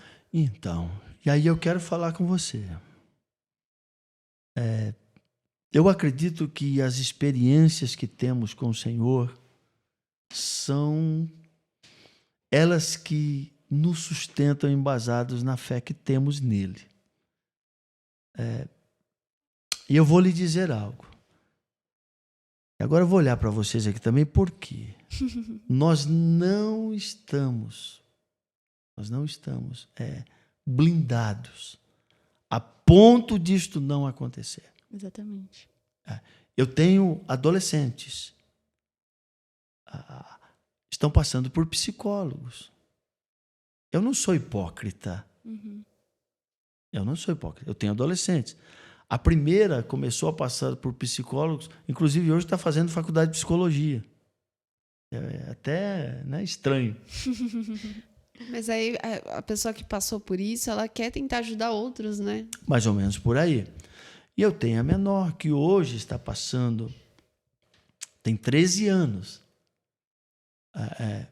Eu entendo que o adolescente, principalmente o adolescente hoje, ele quer ser compreendido, mas, ao mesmo tempo, ele quer que você aceite a situação que ele está passando. E também não é assim. Uhum. Eu preciso entender que eles precisam tomar um choque de realidade. Porque hoje, infelizmente, acredito que acontece com você, dentro da tua casa, com os teus filhos e com aqueles que têm filhos adolescentes. Eles se fecharam. O mundo deles hoje é isso aqui, é virtual. Pode ver, eles não trazem amigos para casa, não vão para casa de amigos, não têm esse contato. Os amigos são virtuais. São né? virtuais. E assim, e por conta das propostas que são feitas a eles hoje, eles se tornam, aquilo que falamos no começo, extremamente ansiosos. E vulneráveis. E vulneráveis, né? Porque eles querem coisas que não são pertencentes à idade deles ainda. Uhum. A idade, a realidade. A realidade. Porque o mundo que se oferece dentro desse campo é um mundo glamuroso, de quem só está bem, de quem só tem luta, de quem tem tudo, só sorri, só tem alegrias. E além disso, ainda o brasileiro ainda tem muito aquela coisa de passar pelos piores momentos e ainda fazer piada e achar graça disso. Mas a gente vê, né, o quanto as pessoas ainda estão sofrendo com isso também, né? Poxa, eu tenho 57 anos. É claro que é bem diferente. Mas, gente, na nossa época de escola, tinha todos os tipos de apelido que você pode imaginar. E a gente tirava de boa. De vez em quando saía no tapa, mas dali a pouco já estava brincando junto de novo, entendeu? Então, aí hoje chamou de alguém de cabelo duro, pronto, acabou o mundo. É muito complicado, né? A gente vive mesmo uma situação assim que as pessoas não podem mais falar nada, tudo ficou muito sensível. Falou que tem nariz grande, meu Deus, preciso fazer plástica, acabou meu mundo. A gente só quer ouvir o que agrada, né? A gente não tem... Então, acho que por isso também a separação com o Evangelho, com a Bíblia. Porque a Bíblia é um constante confronto. Então, geralmente as pessoas elas não estão acostumadas com isso. Elas não querem ouvir coisas que não é tão legal. Que vão mexer nelas, né? Aliado a isso, eu acho que está dentro aqui, aliado a isso, nós não estamos levando os nossos filhos, adolescentes, jovens, muitas vezes, a ter essa fé, a abraçar essa fé. É muito superficial. Por quê? Não impomos limites. Nós não impomos mais limites aos nossos filhos. O que eles querem, se eles começarem a chorar, às vezes sem condições, você vai dar aquilo que ele quer. Às vezes falta paciência. Né? Lembra, eu acho que vocês não viveram isso, não sei. Mas os meus pais pegavam livros e liam historinhas para mim dormir. Uhum. Hoje você pega o celular e joga na mão de uma criança de 1 ano, 2 anos. Para entreter ela. Porque você não quer ter trabalho com ela. É verdade. A chupeta digital. É mais ou menos. Dentro da igreja hoje, e eu posso falar como pastor, eu tenho dificuldade para tratar com os adolescentes e com os jovens. Porque se você abre demais, você não consegue segurar. Se você aperta demais, espana. E aí você vai falar de determinados assuntos com eles. Alguns pais relutam. Ainda há muitos tabus a serem quebrados. Verdade.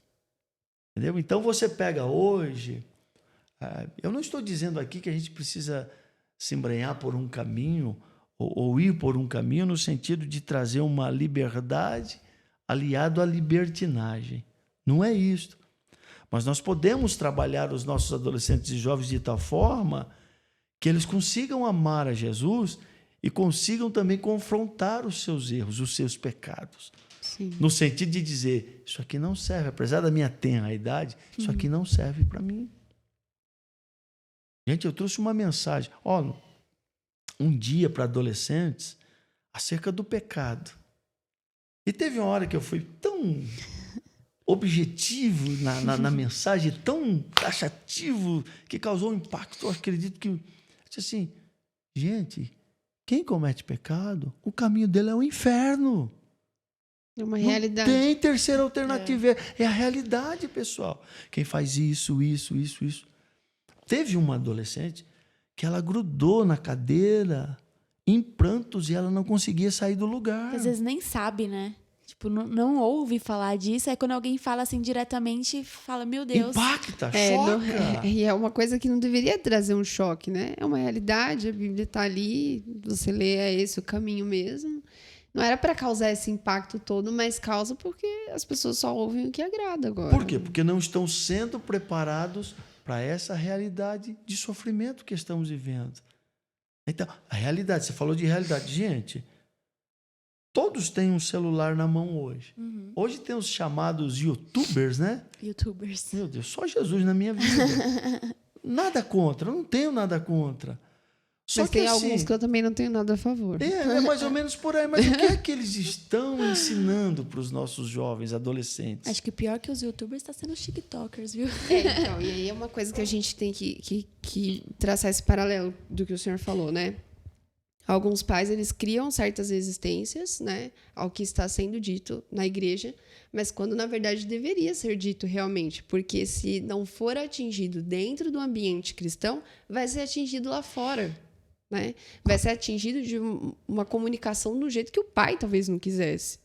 Então, às vezes, na igreja, por mais que o pai tenha uma certa resistência, tem alguns pais que têm resistência a falar sobre sexo com adolescentes, né? Sim. E é o tipo de coisa que, se você não tratar disso dentro da igreja, com... E não é só sexo, drogas, prostituição, sabe? Exatamente. Ser franco com eles. E se não tratar desse tipo de assunto embasado na Bíblia, ele vai ouvir também, isso agora, lá fora. Pensa comigo.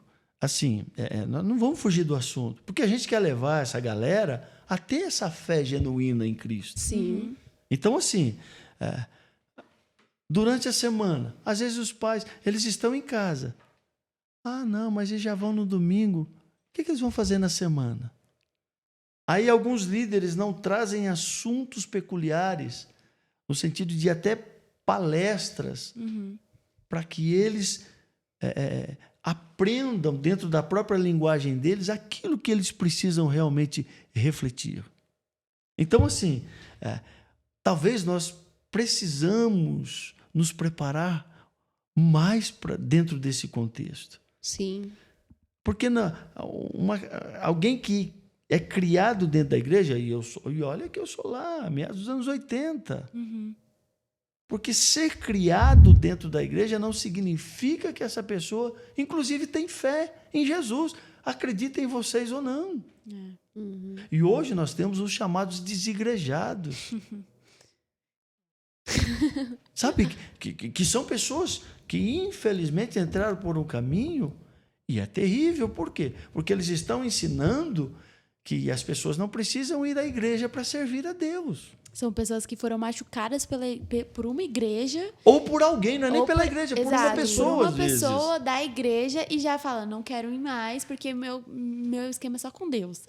Só que não é só isso. Não tem como você adorar Deus, ser crente só online, ou ser crente só no seu dia a dia em comunhão. Assim, a Bíblia fala que a gente precisa ter comunhão um com os outros. E o que a gente vai fazer quando Paulo diz assim, quando vos ajunteis? A comunhão é necessária. Comunhão é necessária.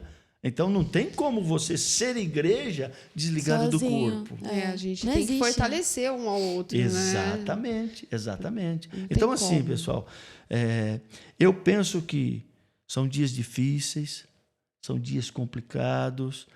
A fé de alguns parece que está se esvaindo. Preocupação hoje, família, filhos.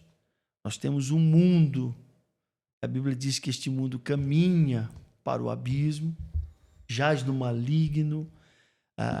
Tudo o que vem hoje é no sentido de justamente tentar fazer com que a nossa fé ela seja cada vez mais sucumbida diante daquilo que estão jogando para cima de nós. Por isso que eu falo, quem tem a fé alicerçada, ele vai para cima.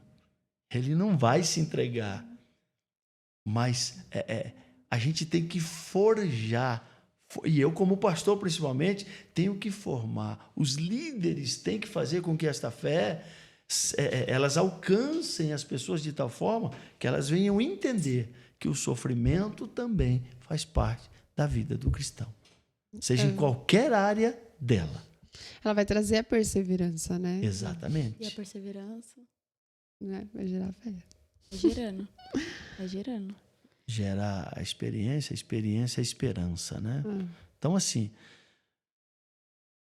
que Deus nos ajude. Eu acredito que isto aqui, legal, parabéns. Isto aqui vai gerar alguma coisa para quem vai assistir. Amém. Isto aqui vai trazer vida para alguém que está assistindo. Amém. Isto aqui vai fazer com que alguém olhe, por exemplo, hoje, para o que eu estou dizendo, poxa vida, ele não está falando somente dele, mas embasado na Bíblia. Eu tenho que estar perto do Senhor, independentemente daquilo que eu estou passando. Eu tenho que ter fé. Se eu conquistar, glória a Deus, a honra é para Deus, Ele merece tudo, tudo é para Ele. Mas também, se eu estiver aqui também eu tenho que glorificá-lo. Sim.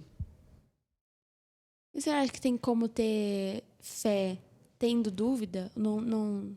Porque, assim, toda vez que eu tiver fé, eu não posso ter uma duvidazinha. Tipo assim, será que eu tô crendo mesmo? Será que eu tenho fé mesmo? É que a dúvida permeia a nossa vida. Não tem como você não ter. Acho que tem. até não adianta eu ser hipócrita. Contribui você ter fé, né? O fato de você ter dúvida. Não tem, não. A dúvida, inclusive, ela é gerada pelo conflito. E quem é que não tem os seus conflitos? Agora, vamos entender uma coisa. Vamos pegar, por exemplo, aqui Saul e Davi, que todos conhecem. Saul foi escolhido por Deus para ser rei? Foi. Deus chamou Samuel e diz, vai lá e unge Saul como rei de Israel. O povo quer um rei, vou dar. Legal. Só que Saul entrou por um caminho em que ele achou por ser rei que ele poderia fazer tudo o que ele quisesse. E começou a entrar em conflito. Por quê? Deus começou a dar ordens e ele começou fazendo o contrário. Entendeu? Sacrificou quando era sacerdote que tinha que sacrificar. Pegou os pães quando não poderia ter pegado para alimentar soldado. Era para matar os amalequitas como um todo e ele poupou a vida de quase todos, principalmente dos animais. Então, assim, ele entrou num conflito. Sim ou não? Só que o que ele fez? Ele tomou um caminho dentro daquilo que era parâmetro de homem de Deus, porque ele achava que tudo que ele fazia, Deus ainda era com ele. Perigo, né? Um perigo. E qual foi o resultado? Entendeu? Foi envergonhado, foi morto, sua família praticamente dissipada. Seu reino dissipado. Aí você pega Davi. Olha a diferença. Que também entrou num processo de um conflito muito grande. Porque Davi cometeu um adultério e mandou matar alguém. Homicídio. Na concepção dele. Agora, não venha me dizer que Davi dormia tranquilo com isso. Que eu não quero acreditar. A diferença é que Saul permitiu que a sua mente fosse cauterizada a ponto de não reconhecer o quanto ele estava errando. Por mais que o profeta Samuel dissesse a ele, inclusive. Davi, um profeta se dirige a ele, conta uma pequena parábola. E Davi, quando ouve, diz assim, mas esse homem é digno de morte. Aí o profeta aproveita o ensejo e diz, rei, esse homem é o Senhor. Davi caiu em si. Apesar do conflito, ele disse assim, eu não quero me perder de vez. E foi para os pés do Senhor, escreve o Salmo 51.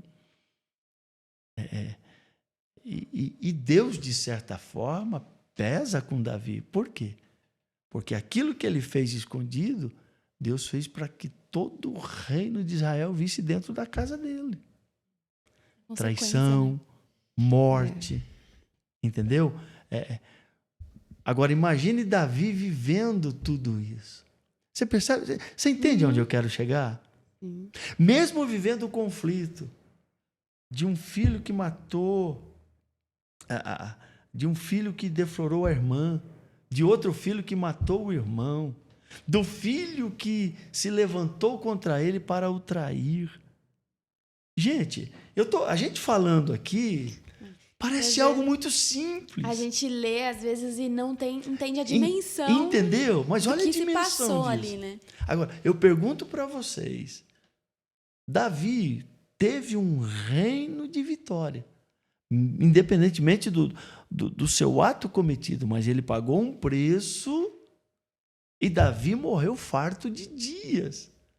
Mas como foi a vida de Davi, gente? Daquele cenário ou daquela cena para frente. Pensa comigo. Não era para Davi entrar em depressão? Não era para Davi se matar? Não era para Davi questionar? É isso que eu estou tentando dizer. Às vezes, tem alguém na tua casa que está depressivo, tomando tarja preta, não tenho nada contra, desde que o profissional, o psiquiatra passou, é louvável, porque às vezes tem que tomar mesmo, não sou contra, pelo amor de Deus. Sabe? Tá com problema, tem que passar para o psicólogo? Tem que passar. Vai lá, não tenho nada contra. Pelo amor de Deus. Agora sim, temos que entender o seguinte, tá difícil dentro da tua casa, tem conflitos no teu coração, tem coisas do teu passado que te marcam ao extremo. Então, assim, qual o conselho que eu dou aqui? Embasado na palavra. Alicerce a tua fé em Cristo, porque apesar de tudo, olha onde nós estamos, nos braços do Senhor. Ele nos amou. E Ele nos ama. Então, assim, esquece não. Impossível. Mas que as coisas que nós vivemos no passado e que marcou a nossa vida negativamente e que trazem conflitos para o nosso coração, que não sejam essas coisas, esses acontecimentos que norteiem a nossa vida na presença do Senhor. Ei, entregar a Cristo, né? A gente pode ser feliz, sim. A gente pode vencer, sim. A gente pode levantar a cabeça, sim. A gente pode louvar a Deus, sim. Ei, a gente pode triunfar, sim. Glória a Deus. Mas acredita, tenha fé, use esta fé, porque o Jesus que te chamou, o Jesus que nos chamou, Ele já nos garantiu a vitória. Amém. É o que a gente estava conversando até com a Lu, né? Sim. Que a palavra fala, né? Que a tempestade, aquele que está alicerçado na rocha. A tempestade, ela vem para os dois, para quem está na areia e quem está na rocha. Mas quem está alicerçado na rocha, a tempestade vem, pode vir de novo. Porque o que vai mudar é onde está o seu fundamento. Exatamente. Desculpa, eu já estava quase pregando aqui, né? É sobre isso. É isso, essa é a ideia. Tem que edificar. A gente tem certeza que aqui o Espírito Santo ele tem liberdade para conduzir como tem que ser. Então, eu não consigo acreditar que a gente possa medir o que o nosso convidado vai fazer. Claro que não. A gente deu liberdade para o Espírito Santo, ele vai fazer o que ele tiver que fazer. Porque, assim, a gente, pelo menos, entende que quem está assistindo lá, aqui a gente está numa conversa, mas quem está assistindo lá, a gente não sabe quem está assistindo. Isso aí é com o Espírito Santo. É verdade. Então, a gente pode estar aqui no momento de achar que nossa, foi assim. Para outra pessoa que está assistindo é completamente diferente. Eu acho que esse é o foco e, sabe, nada é feito por acaso para Deus, né? Não. Graças a Deus. Não tem esse acaso. Graças a Deus. Todo o controle, né? Com certeza. E aí, mais uma pergunta? Eu queria que o senhor falasse como que a gente pode fortalecer a nossa fé. Eu acredito que todos têm o conhecimento de como pode fazê-lo. Difícil, às vezes, é colocar em prática. Sim. Entendeu? É porque hoje nós estamos cercados eu vou ser bem claro também. Nós estamos cercados hoje de muito entretenimento. apesar de estar às vezes numa sala de casa, mas você tem uma TV com 1000 canais, você tem uma streamings. Mais ou menos por aí. Você tem uma rede ou redes sociais. Você tem contatos com pessoas em que você dialoga, apesar de não estar fisicamente juntos, mas que você não consegue se desligar. Tem coisas que você gosta de fazer, isso é peculiar de cada um, porque, né? Por exemplo, tem gente que usa a expressão, eu vou maratonar uma série. Já ouviram isso? Eu não consigo assistir uma parte de uma série. Sério, pastor? É sério, filha. Esse pecado eu cometo. Né? Então, assim, tem pessoas que gostam, por exemplo, de sei lá, às vezes está dentro de casa, mas gosta de estar ouvindo um rádio. Tem gente que não vê nem televisão, gosta de ouvir rádio. Eu vou. Né? Você entendeu? Então, assim, mas dentro disto, e aí que me preocupa, por exemplo, o adolescente, porque a maioria dos adolescentes, eles se fecham no seu quarto. Você nunca sabe o que está passando. Você nunca sabe o que está passando, o que ele está fazendo, com quem está dialogando, o que está passando na cabeça dele, entendeu? Então, isso é preocupante. Por isso que eu acredito que todo papai, mamãe, deveria, de alguma forma, vez em quando, controlar ou entrar, ver o que está vendo, ver o que está acontecendo. Dialogar, né? Dialogar. Porque o diálogo também, nesse quadro, também saiu muito, ter uma abertura de diálogo com o seu filho, entendeu? Com a sua filha. Coisa que muitas vezes hoje não tem. Às vezes o pai chega cansado do trabalho, toma um banho, vai ali, come alguma coisa, vai ver um jornal, vai dormir. A mãe, às vezes, nos seus afazeres diários também não se dá conta disso. Então, não tem mais aquela sensibilidade de estar junto. Às vezes deixa, né? Porque é mais fácil. Isso. É mais fácil. É mais fácil. É mais fácil. E às vezes quando o mundo cheio de dificuldades, está todo mundo procurando uma facilidade, né? Isso. E às vezes eu não sei lidar com ele, então deixa ele no canto dele. E às vezes quando se chega a ter um problema, um dilema, o que se faz? Se discute, se briga, fica irritado, nervoso, entendeu? Isso quando o diálogo não acontece dentro de casa, todo mundo com o celular, né? Porque um tá no quarto, outro tá na sala, outro tá que acontece muito no grupo, mandando no grupo da família e tá todo mundo na mesma casa. Alguém viu o controle? Então, gente, na verdade, são assuntos diversos que, é o que eu disse, alguns terão amplas discussões ao longo do tempo, talvez nunca vá se chegar a um denominador comum. Sim. Mas no que tange a vida com Deus, aqueles que servem a Cristo, que têm os seus filhos, adolescentes, eu acredito que alguma coisa precisa ser feita com urgência. Com urgência. E eu não sei, se alguém me perguntar, pastor, e qual é o direcionamento, o que é que temos que fazer? Eu, por exemplo, chamei os líderes da igreja e disse, olha, eu quero que vocês façam isso, vocês têm liberdade, não me deixam dispersar, tal, mas eles encontram muita dificuldade. E aí você tem, dentro da própria igreja, muitas vezes, alguns adolescentes que são introvertidos ao extremo, alguns que são extrovertidos, mas passam dos limites. Entendeu? Então, e aí você fica, na verdade, tentando conciliar isso. E eu, sabe... E aí, de vez em quando, cadê fulano? Sumiu, desapareceu. Você vai atrás, eu não quero. Problema com pai, mãe, e aí meu irmão, entendeu? Então, eu entendo que só Jesus mesmo, só o Espírito Santo para nos dar orientação, direção. Sim. E se agarrar a Deus, né? E se agarrar nessa fé absoluta em Cristo, porque só Ele tem esse livramento para nós aí. É assim, uma coisa que a gente vê bastante também na questão dos jovens é essa perca, né, da identidade. A gente tem tanto acesso às redes sociais que as pessoas querem se parecer com algo ou com alguém.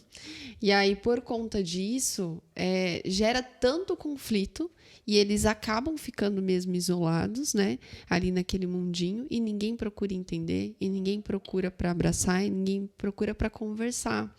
E muitas vezes eles vão procurar em fontes que ninguém orientou, vai procurar numa fonte que não é Não é apropriada. Melhor, né? Não é apropriado. Não é melhor.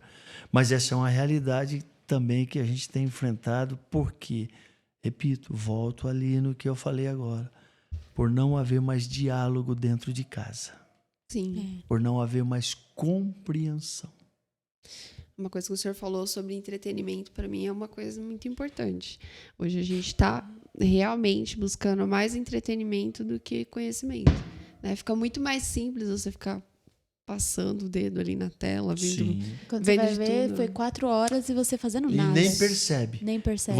Você não adquiriu nenhum conhecimento, você não adquiriu nenhuma cultura, nada que favoreça você em alguma área da sua vida que vá te levar a algum lugar.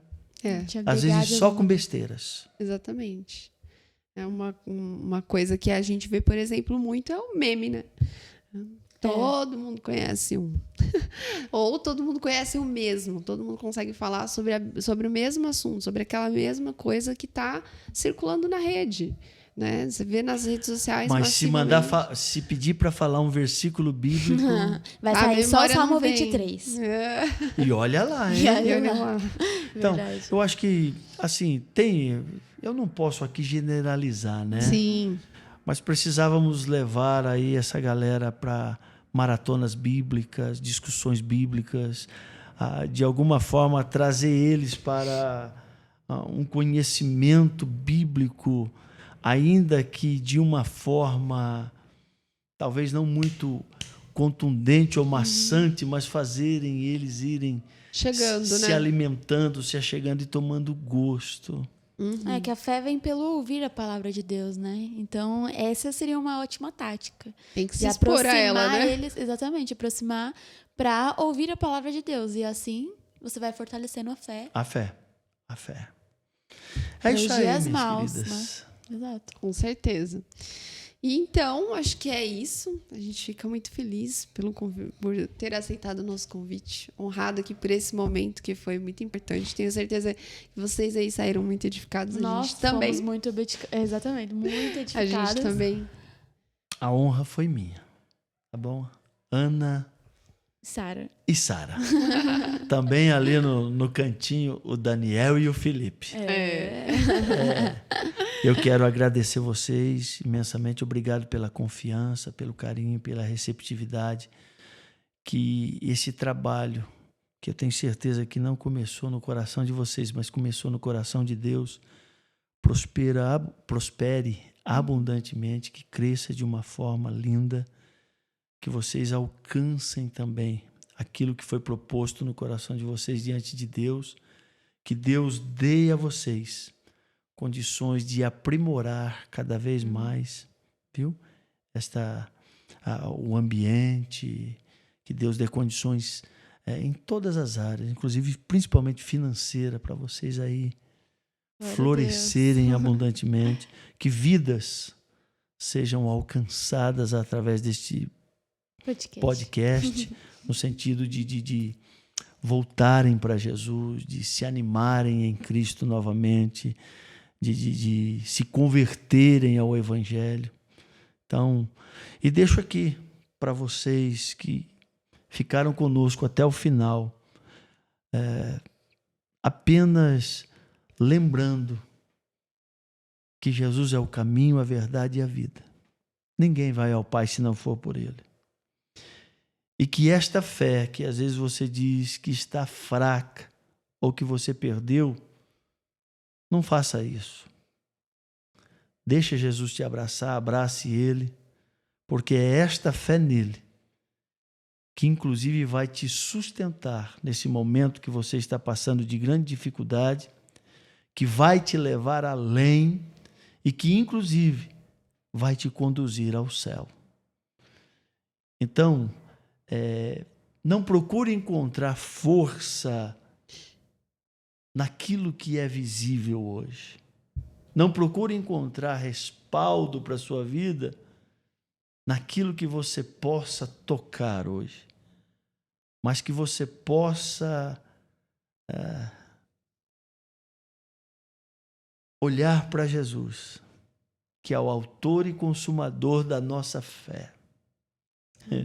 E dizer como Paulo, olhando para ele que é o nosso alvo, esquecendo as coisas que para trás ficam.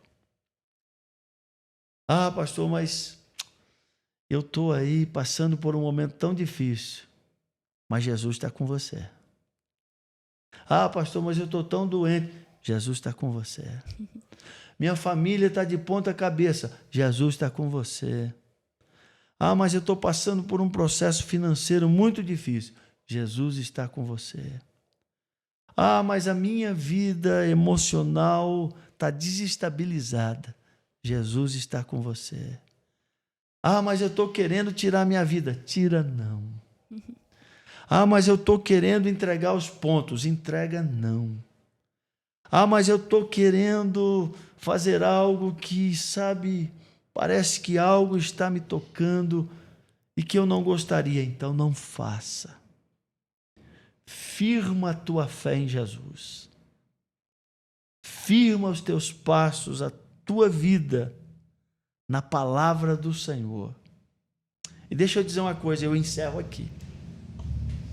Ele está chegando aí. É verdade. Aqui tudo vai passar. Então, fique com Jesus. Ele é a verdadeira vida, a verdadeira felicidade. Que Deus te abençoe. Muito obrigado. Obrigado, queridas, pelo carinho, pela recepção e por esse papo tão gostoso que a gente teve aqui. Foi muito bom. A gente que agradece, pastor. Realmente a gente ficou muito honrada por o senhor ter aceitado, né? Com certeza. Não esperava que você aceitar tão bem assim, né? Que a gente... Tanta facilidade, né? É, ficamos muito gratas, de verdade.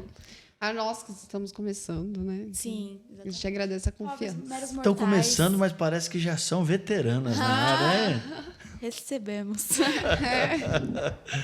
Muito obrigada mesmo. E, gente, quer contar novidade para as pessoas? A gente quer agradecer vocês que ficaram aqui até o final, porque agora a gente tem a novidade que a gente comentou para vocês. Tem vocês que ficaram até o fim. Nós temos um recadinho. Isso. Nós hoje estamos encerrando a nossa primeira temporada. 10 episódios aí que foram muito abençoados. Eu espero que vocês tenham sido muito edificados. E, assim, é uma honra ter vocês aqui apoiando, ajudando a gente aqui no canal, levando, né, sendo edificadores aí com a gente, compartilhando. Então, a gente queria agradecer muito, mas isso não é uma despedida. Vem a segunda temporada aí, galera. Exatamente. Então, assim, mas aí pra frente a gente vai trazer o restante das... Segue a gente lá no Instagram, que a gente vai estar falando lá certinho quando que a gente vai soltar a segunda temporada. E a gente vem aí com cara nova, com cenário novo. Exatamente. E a gente agradece vocês aí que tiveram essa paciência com a gente até agora e esperamos que vocês continuem. Sim, gente, muito obrigada. Comenta aí o que você achou, envia para todos os seus amigos, pro grupo da família, grupo da igreja. Isso aí. Né? Pra gente poder edificar mais e mais vidas, tá? Então, muito obrigada a vocês que acompanharam a gente até aqui e até a próxima temporada. Exatamente. Então, muito obrigada até aqui. Ajudou o Senhor. E Ele vai continuar abençoando, eu creio. Então, beijão. Dá um tchau, Zazu. Tchau. Até a próxima, galera. Celoso, mãe.